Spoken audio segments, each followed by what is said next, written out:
what's going on, guys? It's me, Jay, here to talk about the legacy, the life, the musical career, and to reminisce and speak a little on the life, the extraordinary life of pop legend, R&B legend, pop diva, R&B diva, and all around cultural phenomenon, Whitney Elizabeth Houston. Now, my own before I get into the life of Whitney Houston, I want to talk a little bit about my own personal. Hey, Lisa, what's going on?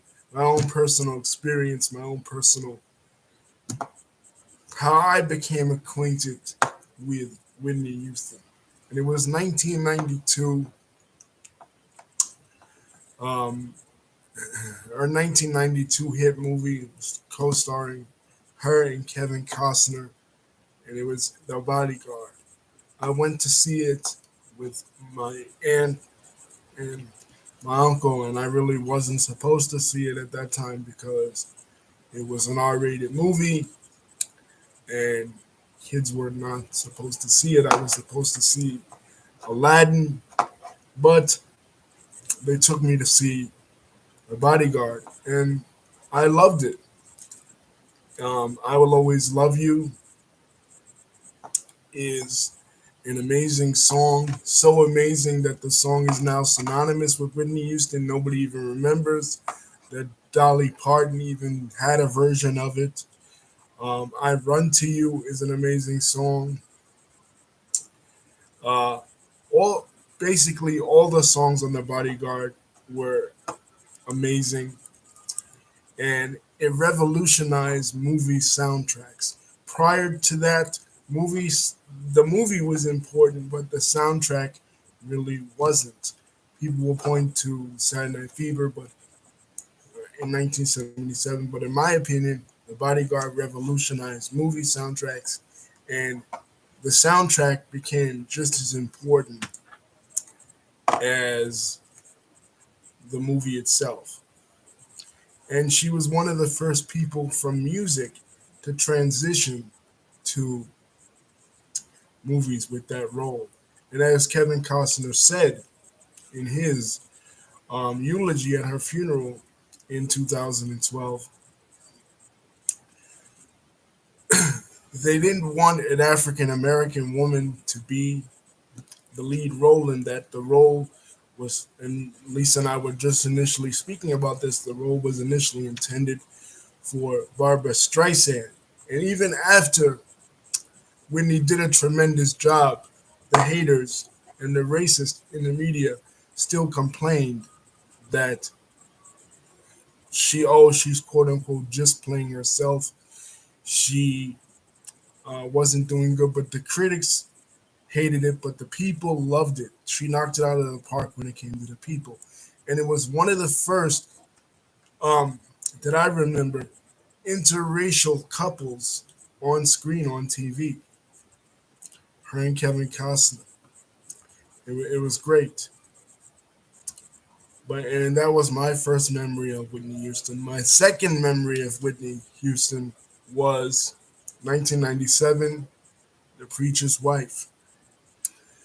I was telling Lisa that she played it so well in this version of The Preacher's Wife, the newer version. Again, she played it so well that people don't even remember that there was another version. But her and Denzel Washington's on-screen chemistry was so good that people actually wanted her to dump Bobby Brown and go out with Denzel Washington and start a romantic relationship with Denzel Washington. And they weren't even together in the movie, but their on-screen chemistry was so good. She had a future in acting. But to go a little bit into her biography, Whitney Houston was born in 1963 to Cissy Houston, a gospel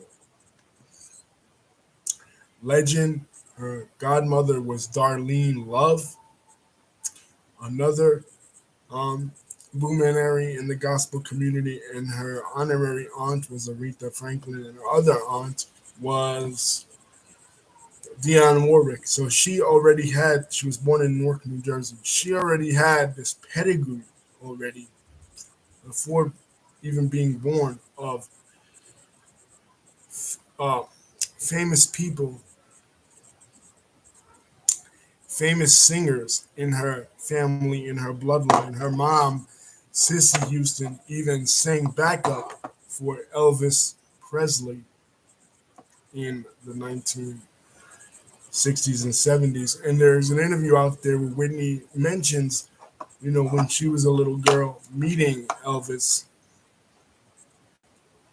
and that's incredible. Could you imagine, you know, Whitney Houston being in the same room with Elvis, two legends that unfortunately met similar fates. But yeah, she was already born into that gospel music royalty. That was her roots in gospel music. She grew up in New Hope Baptist Church in New Jersey. Her family, early on, they moved from Newark, New Jersey to East Orange because of some of the problems, particularly the riots in the 1960s with Newark. They moved from there, and she had roots not only in the Baptist tradition but also in the Pentecostal tradition, the holiness tradition. So she had a lot of pedigree when it came to the gospel world, and that's where she got her start. Then in the early 1980s, she started modeling. So her incredible looks, she got the attention. She was so beautiful. She was such a beautiful woman. Her incredible looks got the attention of magazines like Cosmopolitan and Glamour. And at this time, in the early 80s, when they were featuring her, there wasn't a lot of African American women featured on the cover of these magazines. In fact, she was one of the first African American women, I think the first, to be featured on Cosmopolitan. But because she was such an extraordinarily beautiful woman, they didn't want to give it to her. But just like with the bodyguard, they had to give it to her.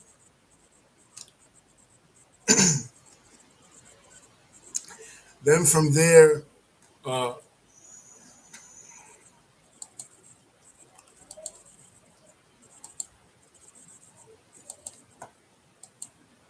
from there, she hooks up with Clyde Davis and Arista Records, producing her first hit single in 1983 with Clive. I Want to Dance with Somebody. And here's where they start to make Whitney uh, move her into the pop category, move her away from the gospel roots, the R&B esque roots, and move her into uh, gospel. Away from gospel into pop. They even change her image, change her hair. People remember I Want to Dance with Somebody. Her hair is dyed blonde. It's kind of Valley Girl ish because even though she was breaking down walls and she was representing, if you will, for um, African American women, I think still at that time, they wanted to, as best they can, de-emphasize her race and move her away from the sort of ethnic categorization and make her into a mainstream artist. And Clyde Davis thought incorrectly, in my opinion, that the best way to do this was to completely change her physical image. So the first album and her sound, the first album is kind of like, moving her away from that and everything. By the second album,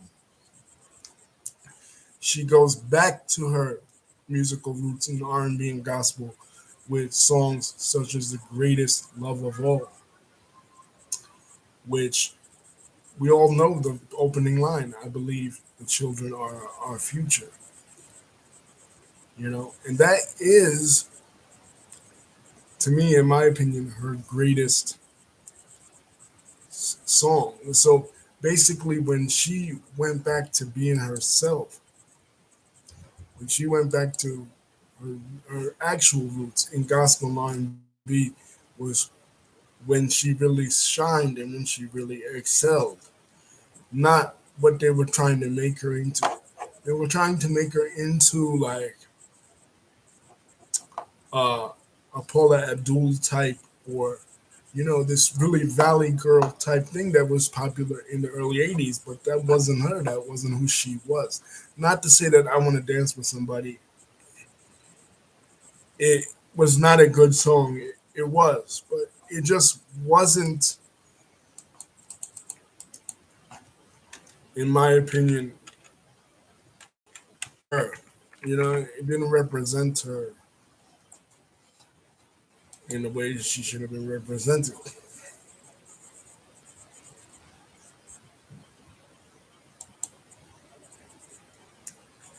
Yeah, Lisa, I love The Preacher's Wife as well. So from there, Whitney moves on to acting. She does, first year, she's nominated for 3 Grammys, including Album of the Year.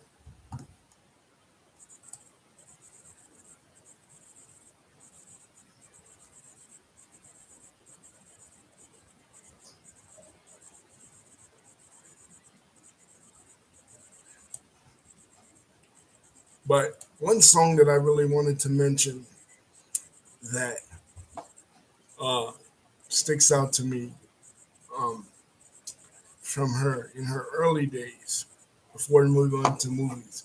In her early days, a song that sticks out to me is "Saving All My Love for You."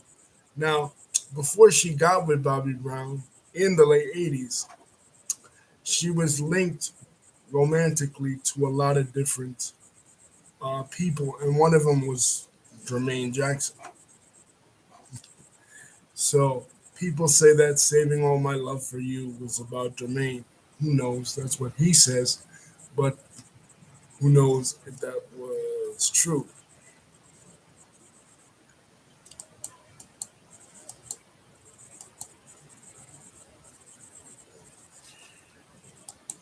One thing about Whitney, she was very political. She was a very political woman, especially in the late 80s.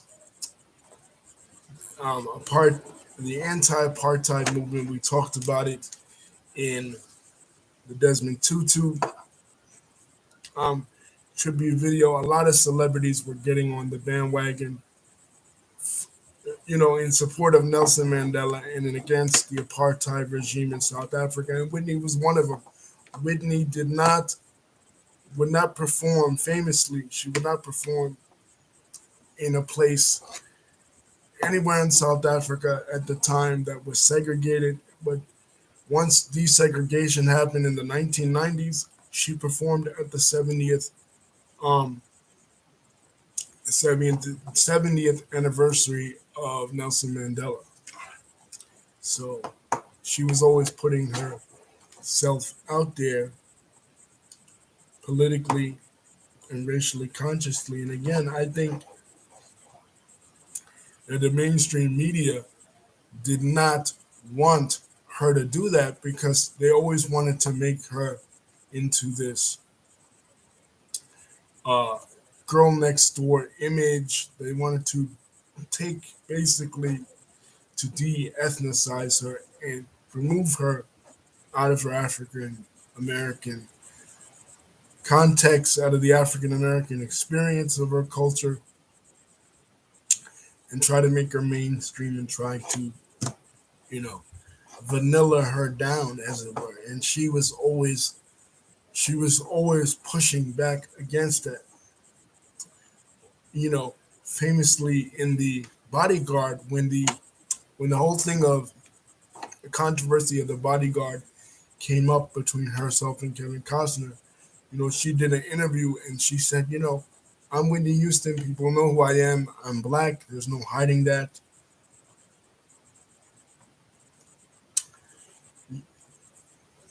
You know, they were trying to make her, yeah, Lisa, they were trying to remove her. Clyde Davis was trying to, like, okay, yeah, you could be black, but not too black. You know what I mean? Obviously you're black. There's no way to change that, but you have to not get involved in black political issues, not get involved in black politics, black causes. You can't appear to be too R&B ish, too hip hop ish, too rapish. We're going to try to de-ethnicize you. And we see this today with celebrities. How many times, and a perfect example of this is Dwayne The Rock Johnson, or another example, like people will say, "Oh well, Dwayne Johnson, I didn't know he was black." Like, come on, you didn't know Dwayne Johnson was black? Another example of this is me and Lisa were just talking about it in relation to the Super Bowl halftime show, which ties into Whitney as well. But we were talking about it with relation to Beyonce. Before Beyonce did the Formation stuff in 2016, people were trying to de-ethnicize Beyonce. People were trying to remove her from her black cultural context in which she was born in which she developed her character, just again like they do with Dwayne Johnson, and they always try to do with Whitney Houston, and they try to do with Michael Jackson as well. When a African American celebrity becomes so huge and so mainstream, the people that are in charge of them, which are mainly Caucasian people, always try to remove them from their black cultural context. You know what I mean? Because let's just face it, this is a racist country, a racist society. So, yeah, you're black, you can't change that, but we don't want you to appear too black politically, socially, or whatever. And they do with people as well as slang words, as well as trends, as well as musical genres, where they make like Eminem the face of rap. you know. Meanwhile, black people been rapping since rap started. Black people started rap. Same thing with jazz. Same thing with all this. But Whitney was pushing back at this time against that. And I think her going out with Bobby Brown and being publicly linked to Bobby Brown, a quote unquote bad boy, and somebody that was in the R&B world and deeply entrenched in that world, deeply ingratiated in that world of R&B and black music, um, was a way to reconnect, in a sense, publicly with her African American roots, like saying, "Look, I'm not gonna be hooked up to whomever, whatever white male celebrity you might want me to, or whatever milk toast safe black celebrity you might want me to be hooked up to. This is the guy I like, and yes, he's from the projects, and yes, he's part of New Edition. He's a bad boy, if you will, and I don't care what anybody has to say."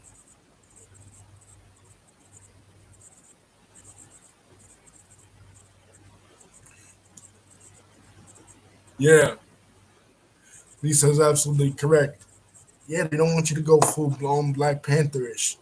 What? See, and this is veering off into a direction away from Whitney specifically, but in this country, white people white people and even other non-black minorities feel like if they can't be included in something or they can't try to make it for everybody, we talked about this in other videos, then they feel offended, they feel slighted.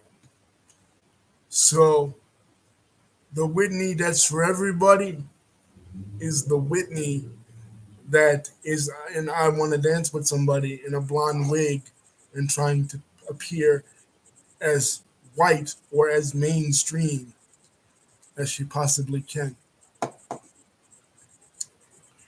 You know, so when you reach a certain iconish level status in this country, in mainstream level status, the white people feel like you have to not talk about black stuff no more. You have to not be as black anymore. And like Lisa's saying, they don't want you to go full blown Black Pantherish either. In fact, they don't even want you to mention just blackness without mentioning everybody else ish too. You know what I mean? Because remember, you're no longer black in the sense that they put you, but you're for everybody. Because we know that with even politics, you have to be for everybody. If you're not for everybody and you're just for just, out there representing your race, your ethnicity, then they feel offended. Then they feel slighted because they feel entitled to be a part of everything. It has to be for everybody. Remember, you know, you can have an Italian American icon like Frank Sinatra, but he's for the Italian people. He's not for everybody. But Whitney Houston, an African American musical icon on the same level or even bigger than Frank Sinatra, she's supposed to be for everybody. And if she brings up any connection to her cultural roots, her African American roots, or identifies with African American causes or social movements, specifically for African Americans, then she's in the wrong. Because remember, she's not for everybody. So that's what happened here. When she started to become with Bobby, and she started to become, more connected to her roots, it's weird to think because it's like, okay, yeah, but you're in a toxic relationship, and he was toxic, but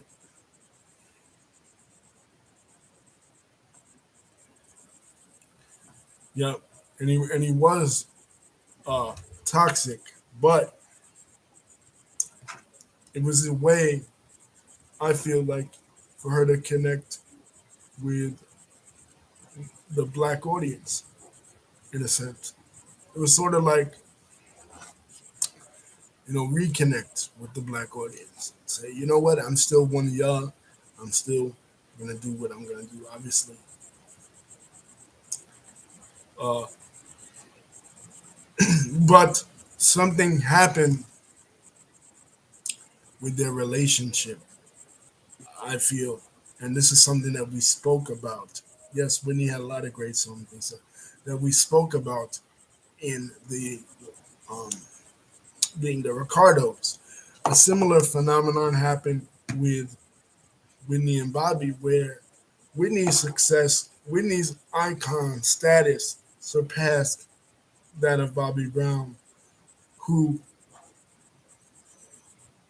at the time when they began dating and they got married, you would have thought or you would have assumed that they would have been on an equal playing field. But Bobby's time, the music industry had passed him by.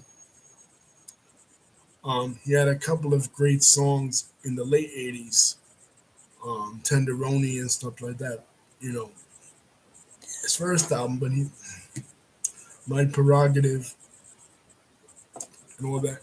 But his personal problems got ahead of him, and he wasn't able to maintain that. And I think as a man, he started to feel like he was inferior because Whitney was Whitney and she was one of a kind and she was unique and there was nobody like her and it was never going to be where he was at an equal level. So I feel like he always felt like he was in her shadow and he felt some type of way about it. And just like with Lucille Ball and Ricky Ricardo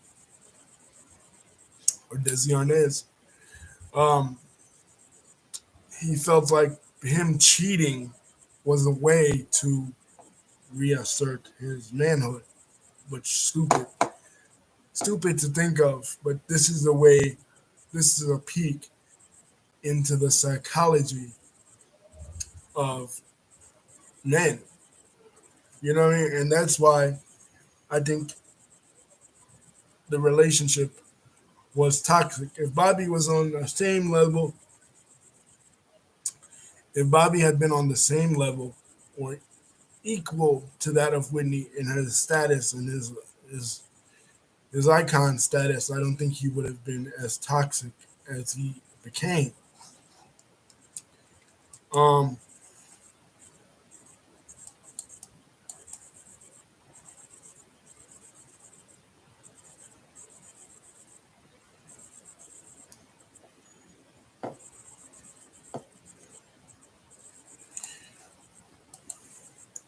one one thing I wanted to talk about too that was big with Whitney was the 1991 performance of the Star Spangled Banner. Now, when it comes to the Star Spangled Banner, a lot of people don't know how to sing this song. This is a very difficult song to sing. It was written by Francis Scott Key. It was originally a poem. We know the sketchy history, the racist part of it, but it still is the national anthem. It was written after the definitive war against the British. Like we won the American Revolution, but they tried to come at us again, and they were unsuccessful the second time, and we defeated them. But no other pop singer sang this song the way that Whitney sang this song. She knocked it out the park so much, and I said this in other videos, that the song itself, which is the national anthem of the United States, became a best-selling song, like it was a piece of music. You know, like it was "I Will Always Love You" or "Greatest Love of All" or "I Want to Dance with Somebody" or "I'm Every Woman." It it was tremendous. Like it was unbelievable the popularity that this song, the national anthem of the United States, a song that is hard. You know, Whitney knocked it out. Whitney knocked out of the park, and she made it popular. She put it on the Billboard charts. That's how big, she made it. And just like with "I Will Always Love You," she made it synonymous with her. How you gonna make you're gonna be great when you make a national anthem song, not a song that people listen to unless they bleed red, white, and blue, and they are truly all American that they would listen to on a daily basis. But that's what she did. So Lisa is absolutely right. Whitney had a lot of great songs.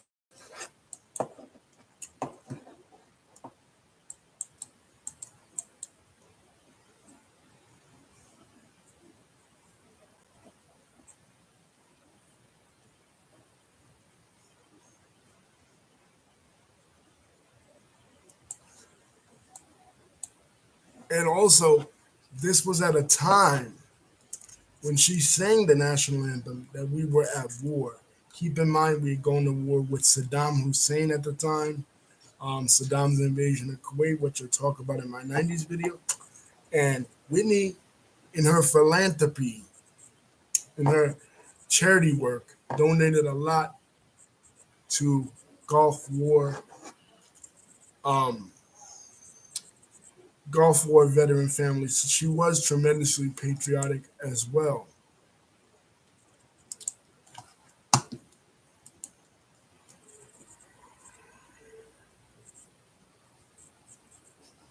And during 9/11, she released, she re-released the proceeds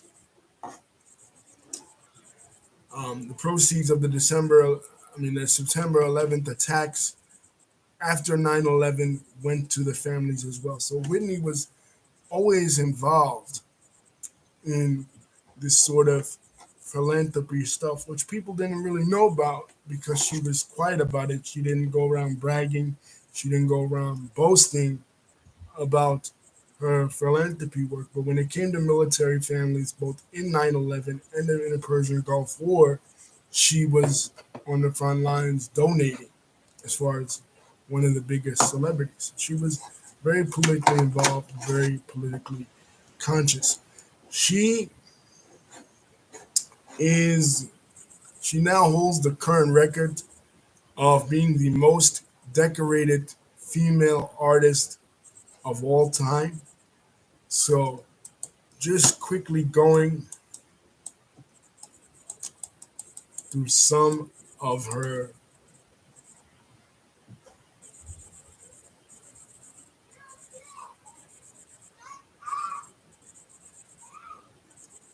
world tours. She had the Greatest Love tour, the Moment of Truth tour, um, the Whitney Hologram tour, which we're gonna get to. Um,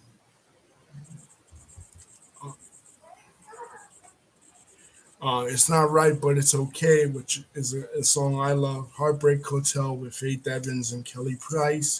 She had this song, The Prince of Egypt, with Mariah Carey, who she was often rivaled against in the 90s.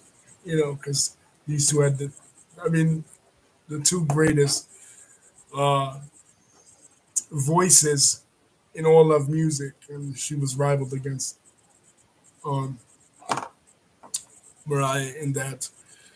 But she also had a reality show with her and Bobby Brown in the 2000s, which she popularized the phrase in the mainstream zeitgeist, in the mainstream culture of hell to the nah.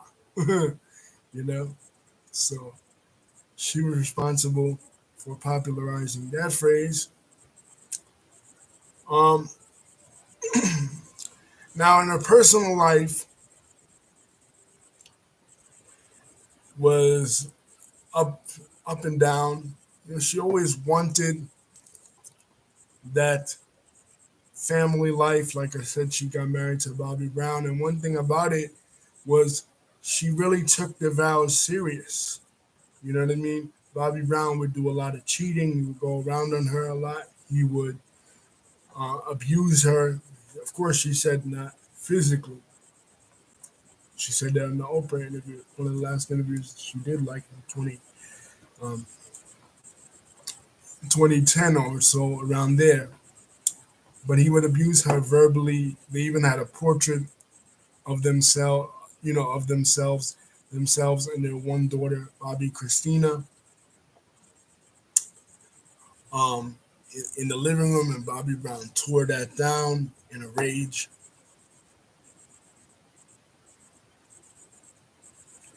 Lisa saying it's not hard to sing, in her opinion. It Everybody tries to outdo her version. Yeah, but why I mean it's hard to sing is because it's a poem Lisa made into a song, and nobody can outdo Whitney Houston's version. I mean, Demi Lovato, so many bad versions, and there is no good version except for Whitney's version. Yeah, Lisa's absolutely right. Her version got a CD out. Like I said, she turned this patriotic song, this political song, this horrible song. It's a very horrible. It is a very bad song. I'm sorry, I'm an American. I love this country, what this country purports to represent anyway. Political values this purport to represent equality, justice for all, democracy, all that great stuff. But the song is not a good song. you know, like, but Whitney's voice was so good that she was able to turn this seemingly horrible song into a mega hit, which is a testament to her. People often say, can you make chicken salad out of chicken shit? Can you make a bad song into a good song, into a mega hit? Can you turn something bad into something good? And that's what she did. You know, just like with I Will Always Love You, a song that really wasn't that good, she turned into her own and she made it her own and she put her own spin on it. And she was so good. Her talent was so good that she was able to turn something bad into something incredible. And that to me, that is a testament to who she was as a performer. That she could she could sing the phone book.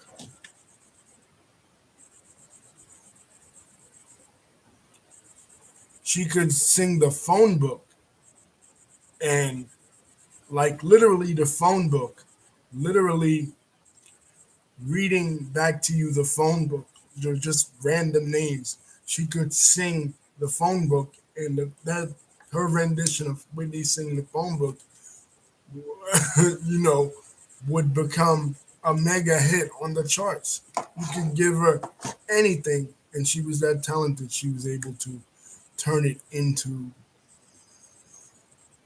turn coal into turn coal into gold. The Midas touch in music, and the Star Spangled Banner is my example that I give of seemingly bad song turned into an incredible song by an incredible singer and performer, and a black woman at that.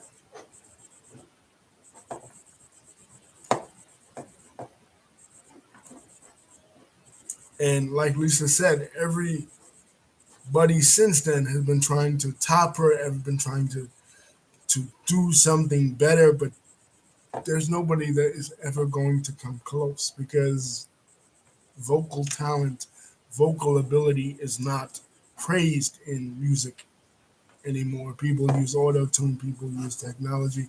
Whitney didn't have auto tune, she didn't have technology. She was just her voice, the voice. But yeah, Lisa, um, Bobby Brown had torn down the picture of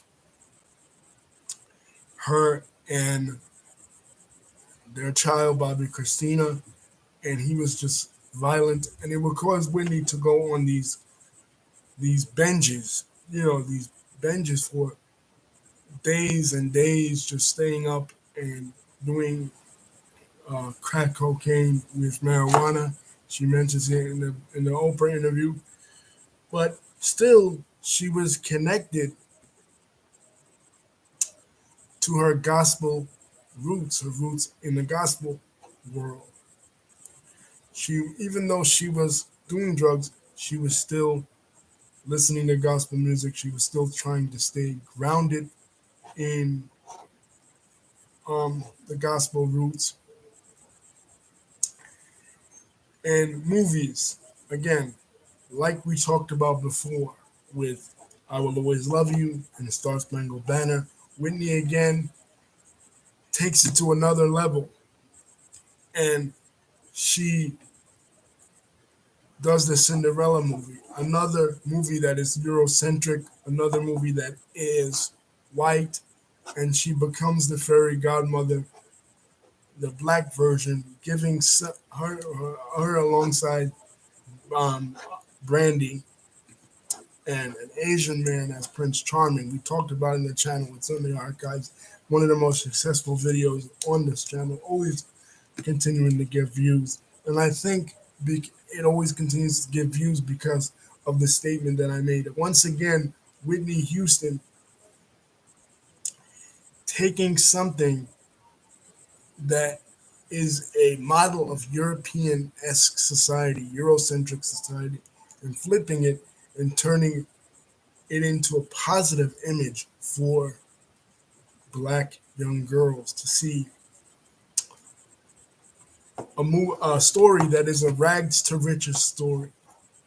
In a sense, something that is Cinderella, somebody who was maligned, somebody who was abused by her stepmother, somebody who was abused by society, becoming this princess, letting African American girls know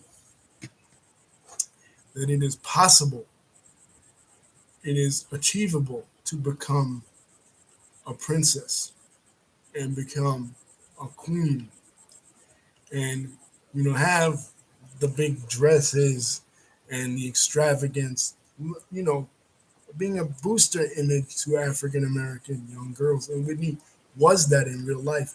And in a sense, her story parallels the story of Cinderella because she she got this rags to riches story. And she's a girl from North New Jersey that was born in a time when there was a lot of racial turmoil and a time when African American singers and African American models and African American performers weren't given that platform, and she achieved that. She was a Cinderella story in a sense in real life, just like the way Walt Disney related to the Cinderella story and felt like the Cinderella story was his story in a way that, in the same way, you could kind of say that the Cinderella story was the story of Whitney too. And in a lot of sense, in a lot of ways, even we're waiting, and now we get to Waiting to Exhale. In 1997, Waiting to Exhale came out. And Waiting to Exhale, which, excuse me, not 1997, 1995.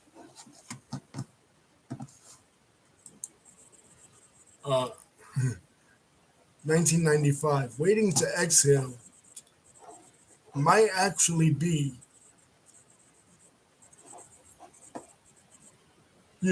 one of her greatest roles. She plays alongside Loretta Devine, alongside Angela Bassett, alongside uh, Layla Rashawn in that, and is a based on the Terry McMillan album. A Terry McMillan book, and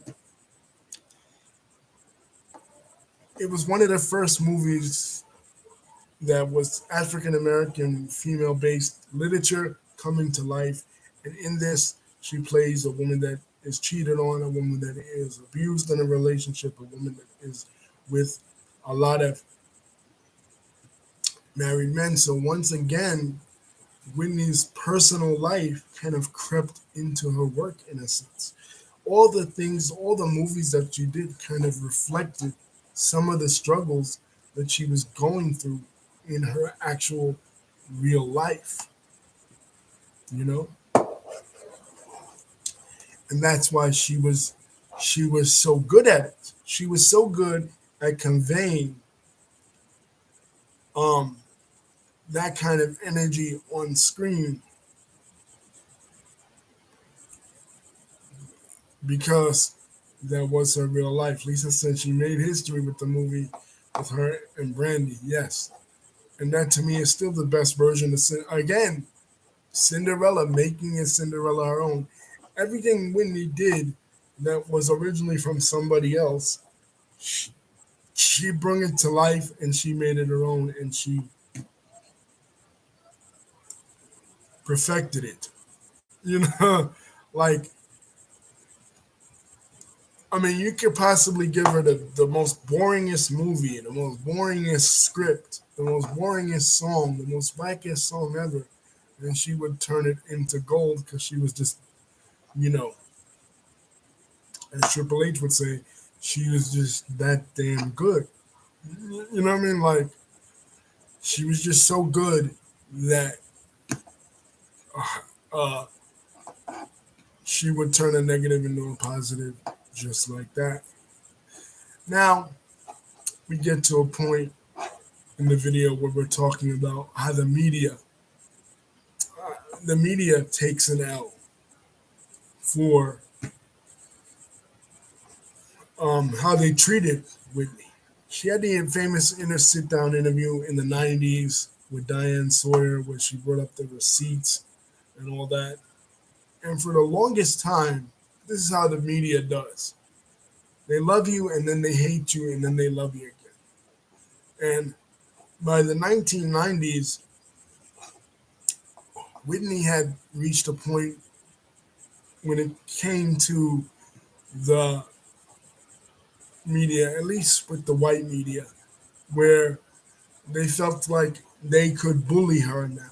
They could make her the butt of these jokes. Every late night comedian had a joke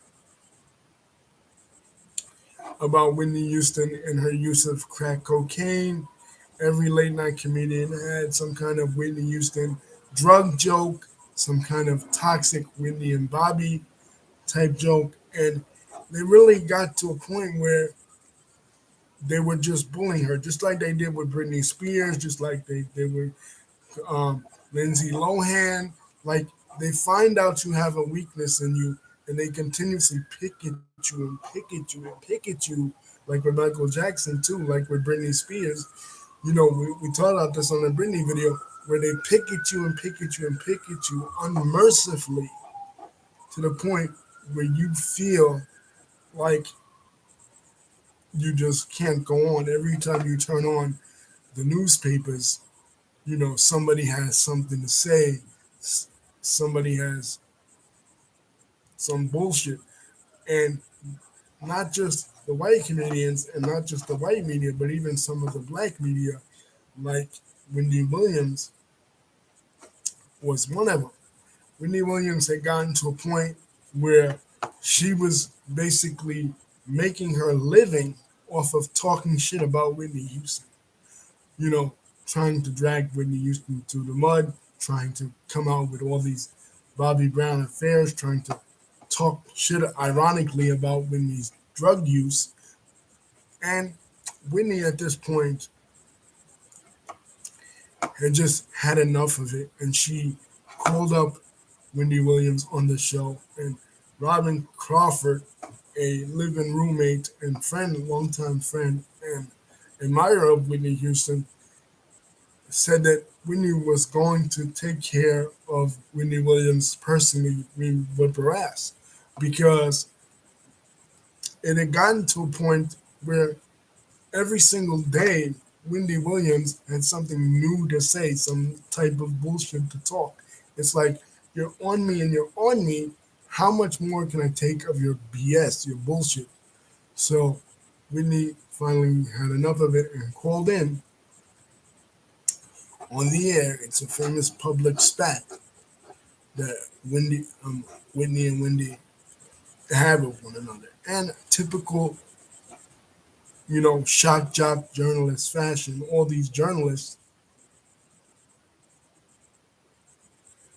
um, all these journalists, that would talk shit about Whitney when confronted, especially Wendy Williams, they curled up in a ball, and Wendy didn't say nothing about Whitney to her face publicly. You know what I mean?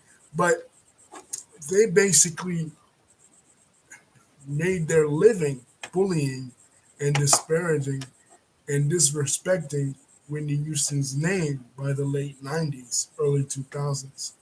Um, she was the butt of all their jokes. She was the topic of all their gossip, all the gossip sheets. You know, she went from being up here to when the drug use was discovered and the rumors were discovered in the minds of the media. The media turned against her, and basically they made her life a living hell, especially, like I said, Wendy Williams. I believe Wendy Williams uh, got famous off of Whitney Houston's legacy, talking shit about Whitney Houston. She was doing it with other celebrities like Diddy and stuff, but they were not on the level of Whitney Houston. The way she bullied Whitney Houston and the way she treated Whitney Houston got her famous. Being a basically, she was a troll to Whitney Houston, and by talking shit about Whitney Houston and always making shows about Whitney, she got her fame and legacy. It was hypocritical because we found out later that Wendy Williams was going through the same thing that Whitney Houston was going through at the time with the same exact drug, cocaine. And Whitney Houston never almost died on stage. You know, on television, Wendy Williams did. So they had a famous public rivalry. Diane Sawyer, another individual, another journalist who basically bullied Whitney Houston in that famous interview um, back in the day. Lisa saying, "Waiting to Exhale had the best soundtrack ever." Yes, shoot yeah. Her soundtracks to her movies were definitive. Like they would come out and the soundtracks would be just as good as the movies.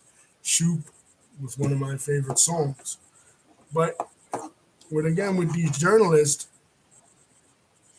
it seemed like that's how they sold papers. They wasn't talking about Whitney at that time.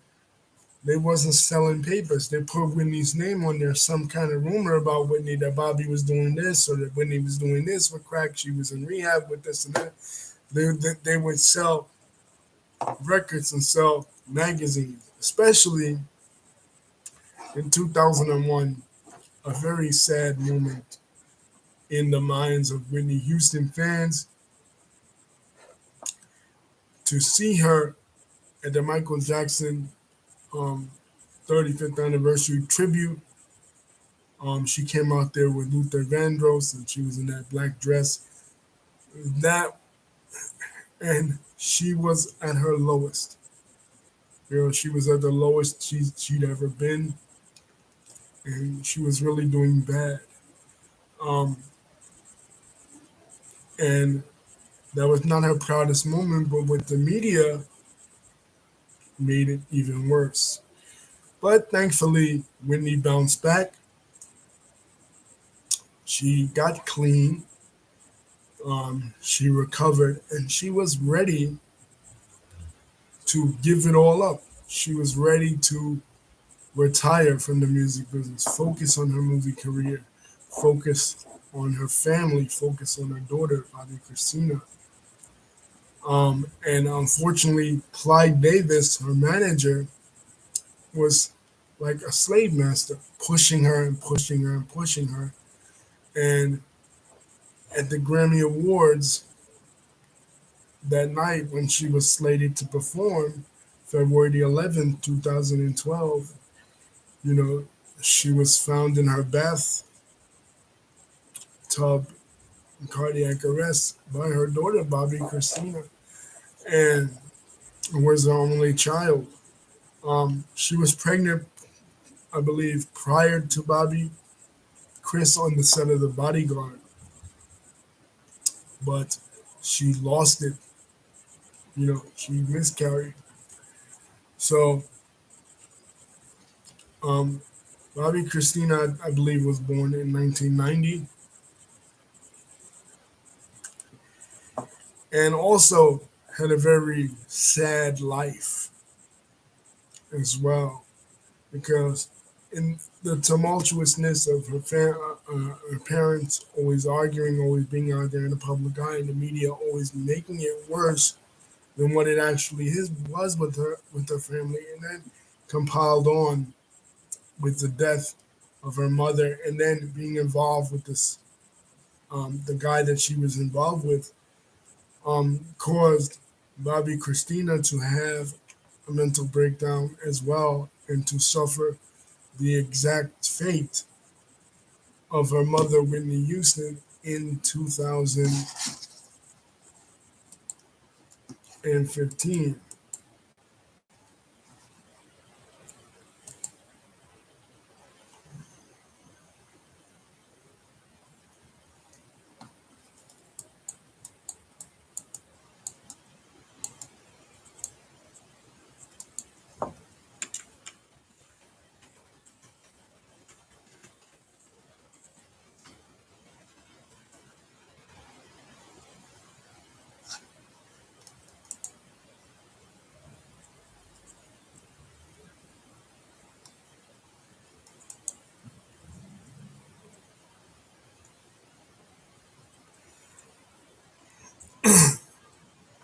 So, yes, Bobby Christina um, unfortunately suffered a very similar fate to her mother, Whitney Houston. But again, I feel like the media is to blame for the demise of Whitney Houston. Obviously, she had her personal problems, and stuff with drugs, but the way they continuously hounded her.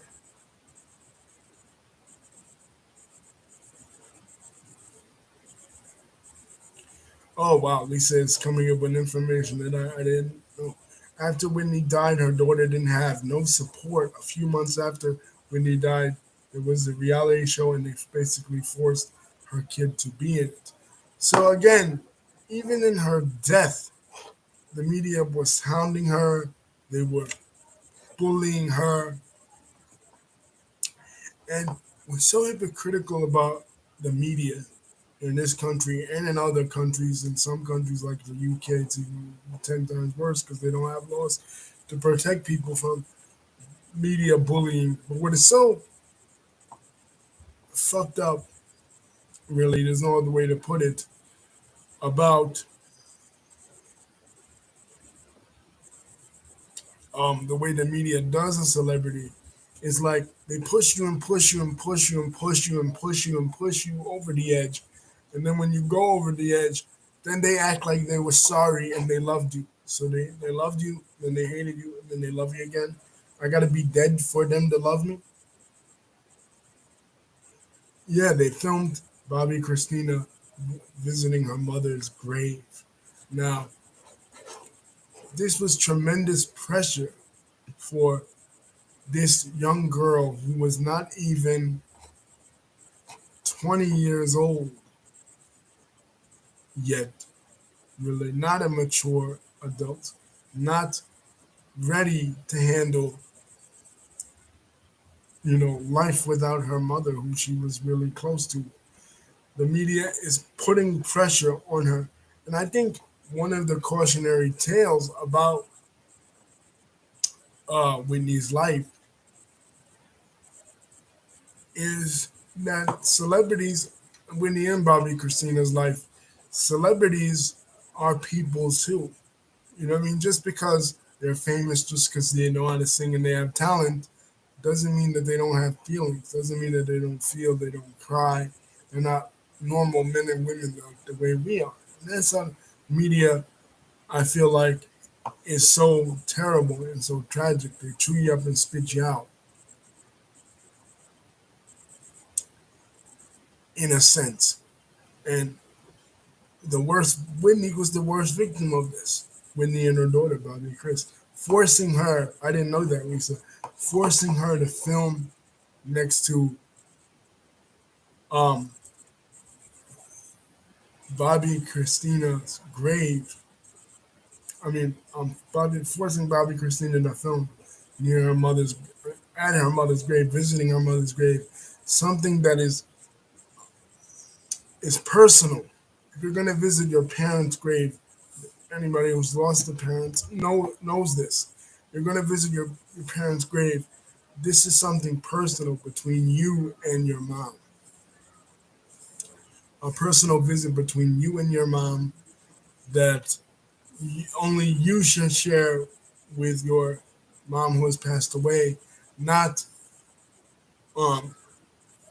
your family and or people, whomever.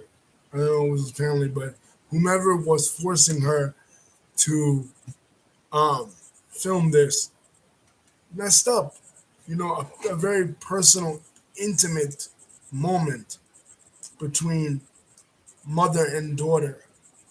A mother has passed away, and a daughter who is still suffering internally from witnessing her mom in the position that she witnessed her mom, and prior to that, witnessing people bullying her parents, people talking shit about her parents, people dragging her mom's name through the mud. It was a lot of pressure to be put on such a very young girl, and unfortunately, um, it was too much pressure. So both Bobby Christina Brown and her mother Whitney Houston were victims of the media, victims of media bullying, you know, victims of media slander. We know she had her problems are well publicized, but she was a human being. She felt like we all feel. She bled like we all bleed, and she cried like we all cry. And I blame the media. People blame Bobby for the long.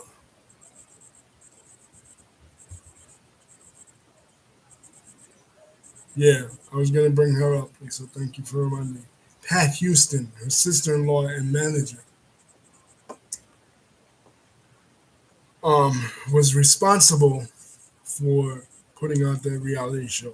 And one thing I want to say, people in the music business and people in a lot of businesses, and I brought this up to Lisa before, they will say that, oh, it is good to keep it in the family. Her brother was married to this woman, Pat Houston, so she's sister-in-law. She's not even a blood relative, but she's married to a brother who the brother allegedly got her interested in drugs for the longest. People blame Bobby Brown. People assume that Bobby Brown, her being married to Bobby Brown and being associated with Bobby, was the reason why she was hooked on drugs. That was later on, posthumously, that came out to be wrong. So, but this sister-in-law, people think because I'll keep it in the family, and I don't trust strangers, but I trust my family member to be my manager. Totally wrong, totally misguided, because Pat Houston is a money grubbing individual, money hungry, greedy, always trying to eat off the legacy of Whitney.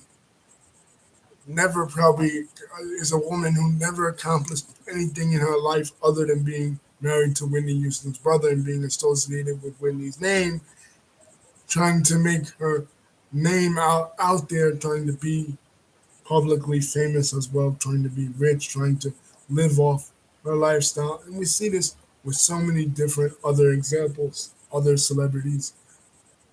We talked about,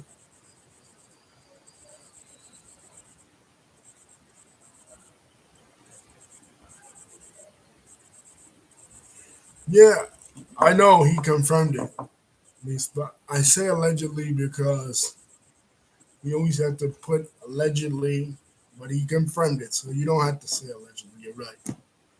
You know, but I say allegedly just because you know, but it's pretty well confirmed that that is the way it is, and that's really messed up. You know what I mean? That your own brother would introduce you to such a thing that would eventually cost your life. But again, I think in my opinion, drugs might have been the weapon of choice that she used to go down that destructive path, that destructive road least. But at the same time, I feel, in a sense, that she might have used a different road, a different path, maybe something else different besides drugs, in her level of self destruction, you know, just because of the pressure that was put on her. She said in this interview with Oprah that she knew about fame. She knew what fame was all about. She knew what stardom was all about, being associated with Dion, being associated with her mom, Sissy. But at the same time, she didn't she wasn't prepared for the icon level status, that was attached to fame. So if it wouldn't have been the cocaine that her brother introduced her to, even though that's fucked up that your own brother introduced you to drugs, but if it wouldn't have been that, it would have been some other kind of drug or some other kind of vice that really got a hold of her. You know, even Gladys Knight, one of her contemporaries, was gripped by the vice of gambling. So a lot of vices uh, could have gripped Whitney. If it wouldn't have been the vice of drugs, it would have been the vice of maybe sex, the vice of um, eating disorders, or something, you know, that would have contributed to her self destruction because the media was putting such pressure on her. So you can blame directly her brother, but I still say the ultimate culprit of her death was the media. The media were the ones that bullied her. The media were the ones who made her life a living hell. You know, she, like Michael Jackson, she just wanted to be a performer. She just wanted to share this gift that God had given her with the world. She didn't want the extra added BS that came with being a star and a celebrity on that level and being that icon status. But who wants that? Who deserves that? You know, the media didn't make Whitney the talent she was. She made up, but they continuously tear at her image and tear at her image, and forgetting that just because she was an icon, just because she was a talent, just because she was a star, was a person too. So they bear responsibility, just as they bear responsibility when it comes to somebody like Michael Jackson, or somebody like Britney Spears, or somebody like a China, or somebody like a Jake the Snake Roberts, because of the way they always emphasize emphasize their drug use, associate them with drug use, associate them with mental instability. At the time, in the 90s and the 2000s, we didn't really have sympathy in the public and in the media for people with drug addictions, people with mental illness, suffering from depression and stuff like that. We just say, oh, well, they made bad life choices, so they deserve, quote unquote, to be that. You know what I mean? They should have never started using drugs.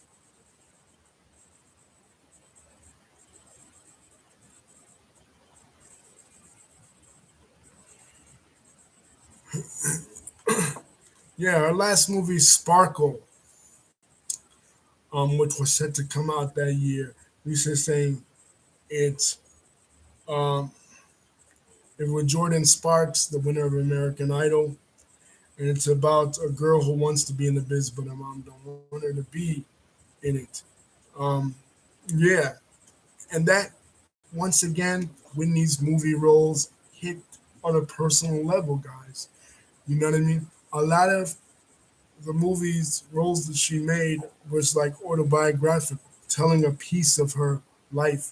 There was a piece of her in her art, self-reflective. Maybe the girl's mother in the movie Sparkle didn't want her to be in the music business because they knew the destructiveness of the music business. The sad part of the music business is that it is a gift and a curse. Who doesn't, of course, we think from our perspective as normal, quote unquote, normal people, plebeians, if you will, to borrow a term from ancient Rome. But to think as normal individuals that we wouldn't want to be a Whitney Houston, we wouldn't want to be on that level, on that icon status, on that stage to sparkle, pun intended, like a Whitney Houston, like she did in the "I Have Nothing" video.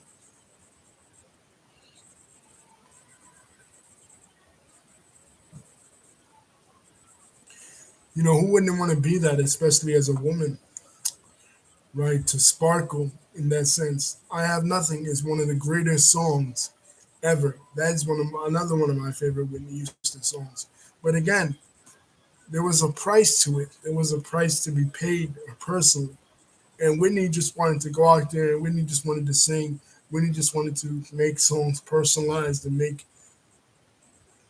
great music and share her gift with our God given talents and her gift with the world. But people made it hard. People made it difficult. People made it hell. People made something that was God given, something that was precious, something that was beautiful into something ugly, you know. And that was the dark side of Whitney Houston's legacy, in my opinion, was how the media treated her.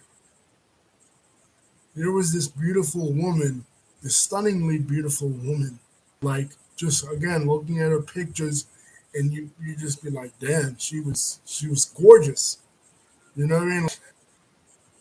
And beautiful voice, beautiful ability to turn um, chicken salad into chicken shit, beautiful ability to turn a bad song into a good song, or to personalize a story, basically a Cinderella story, but at the same time, it was turned into something ugly. And I don't really think, and this was part of it, I don't really think, I don't know, maybe Lisa could shed some more light on it, but I don't really think that Whitney would have wanted Bobby Christina to be in the music business. She probably would have been like the mom in Sparkle, because she would have said, the music business was toxic to me, toxic to Bobby Chris's father, toxic,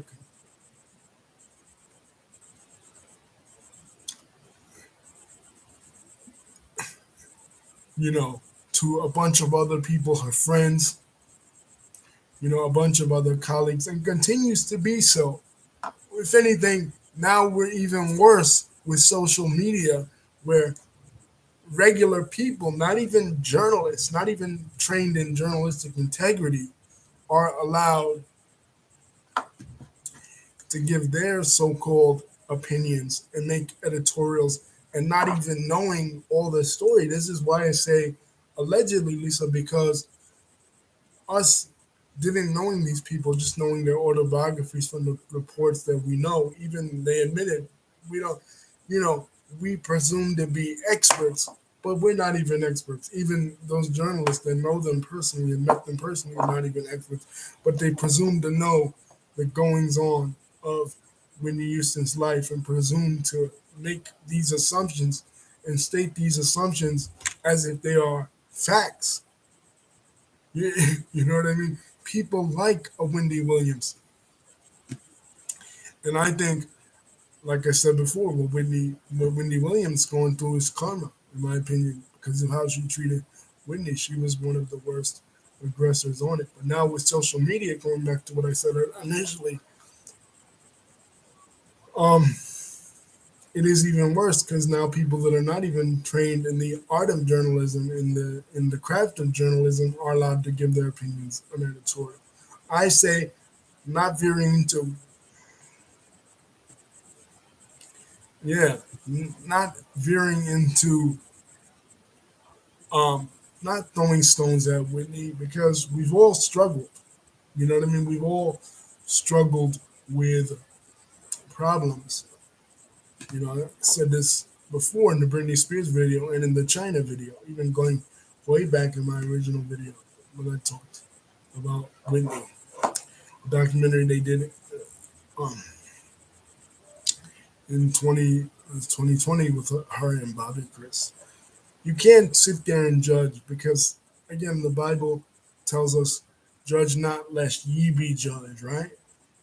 But yet people presume to know her and people presume to judge her all the time to the point where she couldn't take it anymore. She just caved.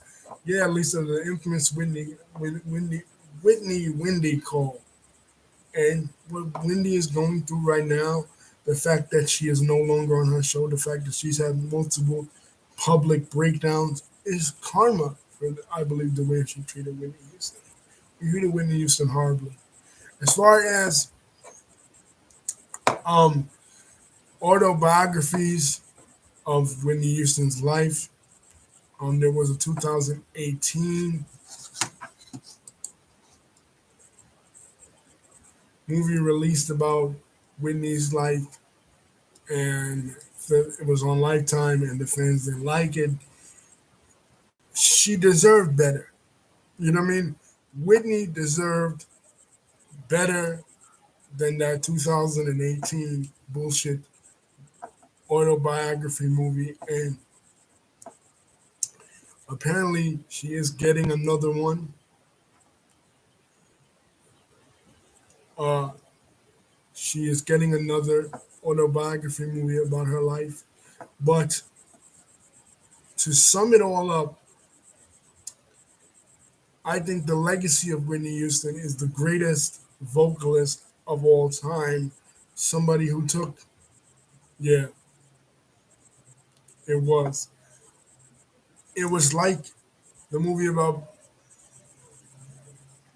the new one is going to be positive, exactly. The new one is going to focus on her music, which should have mattered, should have been at the focal point all along, necessarily. Should have been what people were talking about. That was her passion in life. That was her art. That was her craft. That was what she was put on this earth to do. Like I was saying, she was the greatest. She was the greatest vocalist ever in the history of music. Not just female, but male as well. Not just black, but white. In the history of music, you cannot. Getting there, Lisa. Lisa's jumping ahead of me. But yeah, the hologram tour. In the history of music, you cannot get any better than her. She was the voice.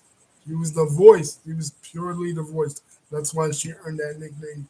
She took, like Michael Jackson did the halftime show, she took the opening part of the Star Spangled Banner at the 1991 Super Bowl, and she blew it out the water and she made it her own, and she took the national anthem. The national anthem never seen such success. She took the song by Dolly Parton.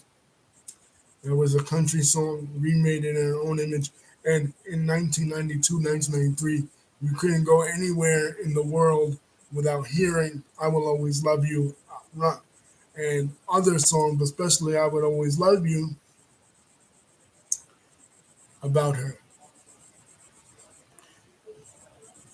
Um, but she also is a tragic figure in the sense that she represents a cautionary tale of what the media should not do, and that is bully somebody. And one thing I wanted to mention that me personally connecting with in terms of Whitney is the Glee episode that they did in 2013 in tribute to Whitney. That Glee episode entitled Whitney um, featured all the cast of Glee doing Whitney songs, and in that plot, Mr. Schuster says that the kids kind of understand Whitney and the loss of Whitney a year before represents a loss to them. And of course, we know that Glee, the cast, has suffered tremendous losses in their own right behind drug abuse. So that was a cool tribute that they had done. You know, that they did her songs over. Lisa mentioned the hologram tour. Yeah, they announced the hologram tour a couple of years back. Um, and that's bullshit because she's passed away. Holograms, holograms of Michael Jackson, of Tupac, of anybody, Selena, anybody. The person has passed away, leave them passed away. Now, in terms of um, her love life, Robin Crawford has alleged that she and Whitney, she had feelings for Whitney and Whitney had feelings for her, and that um, they were suppressed feelings because Whitney, buying into the heteronormative narrative, the idea ingrained in her by her Christian belief that um, homosexuality is immoral, homosexual sin, homosexual feelings should be repressed, never gave in to her love for Robin Crawford, and it was a love that was kept suppressed. And I always felt like maybe that too was a contributing factor to Whitney's depression. A lot of times, especially back in the day, people will feel like they had these homosexual tendencies and these homosexual you know desires for somebody of the same gender, the same sex, and they felt that because of the way society was, the way they were raised, their particular values, that they couldn't express that, and a lot of times that anger and that rage and that frustration manifested itself in negativity and sometimes in drugs. But again, I feel like the drugs was just the avenue that she took, but those repressed feelings could have been something that contributed to her depression and her mental state as well. You know, of course, this is all unconfirmed because Whitney's not here to defend herself. So who knows if what Robin Crawford said in her book about what her and Whitney was even true. As far as we just know, they were just friends. But the hologram tour, yeah, hologram shit, holograms, guys, should be left in Star Wars. If you're not talking about Star Wars, you shouldn't be talking about holograms, right? That's something left in the realm of science fiction, trying to bring back celebrities who have passed away with holograms. That's bullshit. I don't co-sign that, and that's just a way to make money. So, in um, in closing, I feel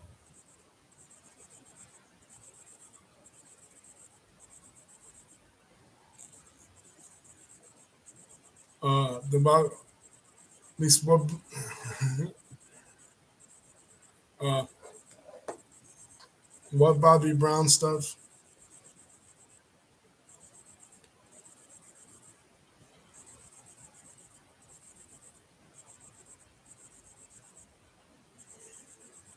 At least anything I'm leaving out, you can just put in the comment section. Um,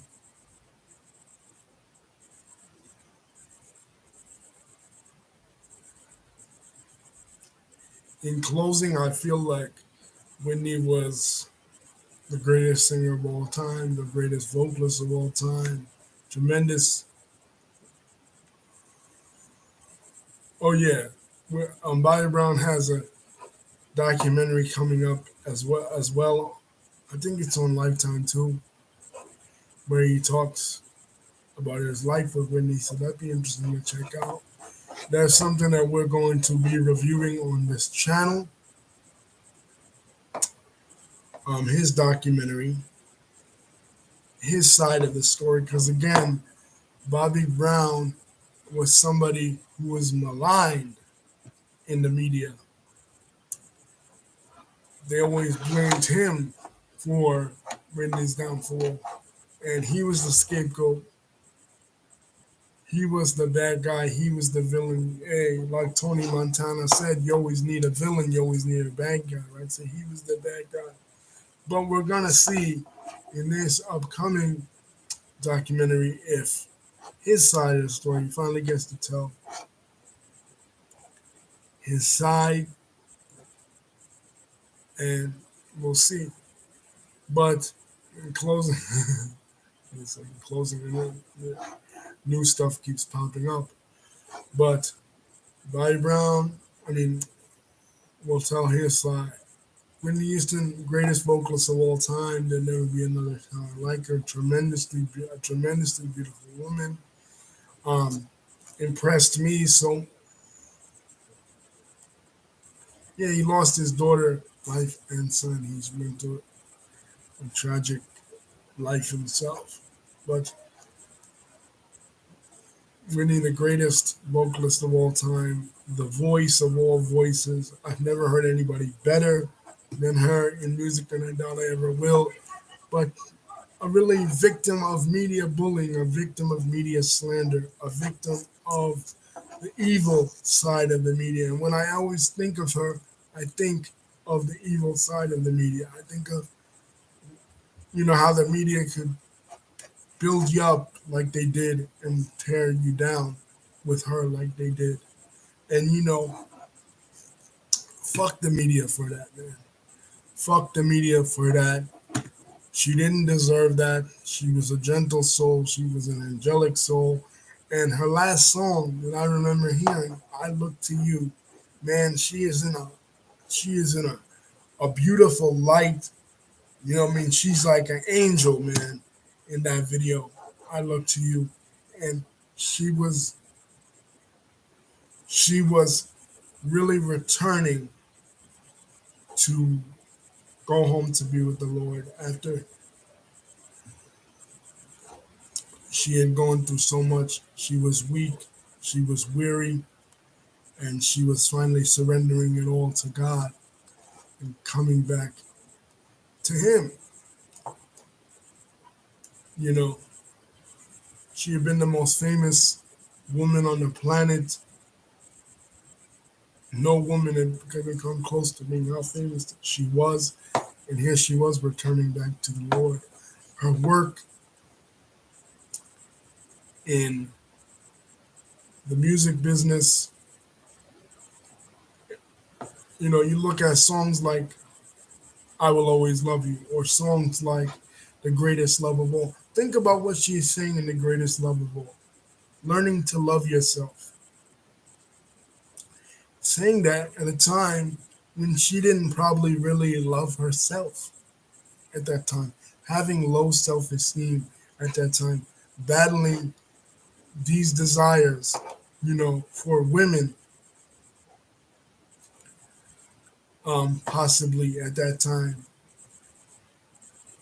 and trying to suppress problems with self esteem. Singing it while at the same time singing that, I'm not actually being true to that in a sense. You know what I mean? Like, not being true to it. So, a lot of what she did was autobiographical, was a look into her psyche. If you piece it together, it's sort of like pieces of a puzzle, different songs. Um, "I Am Every Woman" being a feminist anthem in a way to assert her identity as the greatest female vocalist of all time, the most famous woman on earth. You know what I mean? More famous than even the Queen of England.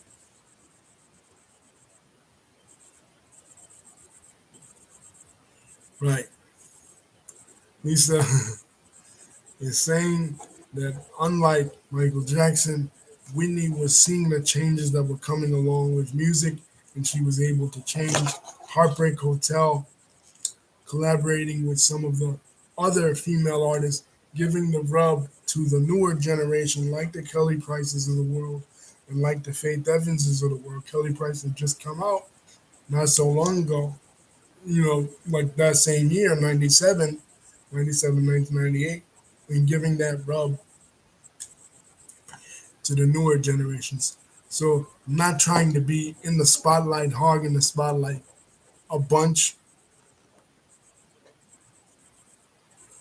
you know, like not knowing when her time is up, was able to change and adapt with the times, and that is good for longevity, as we've seen with certain other artists like LL Cool J.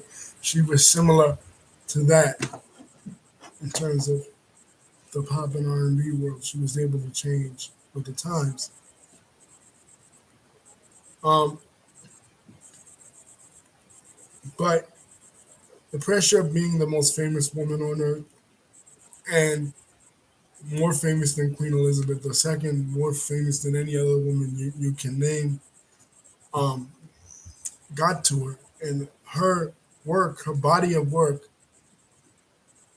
in terms of movies, music, all this other stuff, was a glimpse into her personality and what she was going through, her internal struggle. And the media, Wendy Williams, they got fat off her, they ate off her, they couldn't wait to put out stories of her, sensationalizing her struggles and bullying her and taking advantage of her and picking at her bones. But she continued to persevere,